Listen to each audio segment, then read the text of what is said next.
Guys, ഇത്ര ദിവസം വെള്ളത്തിലിട്ട താമര വിത്ത് ഇന്ന് നമ്മൾ മണ്ണിലേക്ക് കുഴിച്ചിടാൻ വേണ്ടി പോവുകയാണ്. അപ്പോൾ ആവശ്യത്തിന് ഒരു പാത്രം, പിന്നെ നമുക്ക് 2 പാത്രം ചെറിയ ചട്ടി വേണം, പിന്നെ കുറച്ച് കോഴിക്കാഷ്ടം, പിന്നെ ഇതിനെ വേപ്പിൻ പിണ്ണാക്ക് എന്നാണ് പറയുക, പിന്നെ കുറച്ച് മണ്ണും. ആദ്യം നമ്മൾ ഒരു ചട്ടിയിലേക്ക് കുറച്ച് മണ്ണിടുക. അതിൻ്റെ ശേഷം അതിൻ്റെ മുകളിലേക്ക് നിങ്ങൾക്ക് ചാണകപ്പൊടിയോ അങ്ങനെ എന്തെങ്കിലുമൊക്കെ ഇടാം.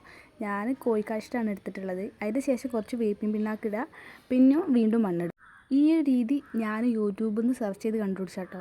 2 പാത്രത്തിലാക്കി വെച്ചിട്ടുണ്ട്. എന്നിട്ട് സെൻറ്ററിൽ ഹോൾ ഇട്ടിട്ട് ഈ ഒരു വിത്ത് ഇതിലേക്ക് ഇറക്കി വെക്കുക.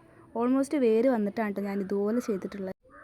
2 അങ്ങനെ ചെയ്തതിന് ശേഷം ആദ്യം വലിയൊരു ബേസ് എടുക്കുക. ആ ബേസിലേക്ക് 2 ചട്ടി ഞാൻ ഇതുപോലെ ഇറക്കി വെച്ചിട്ടുണ്ട്.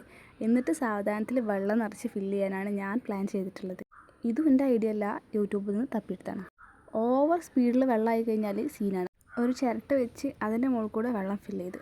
അപ്പം എൻ്റെ വീഡിയോ ഇഷ്ടപ്പെട്ടാൽ ലൈക്ക് ചെയ്യാനും സബ്സ്ക്രൈബ് ചെയ്യാനും മറക്കരുത്. ബൈ.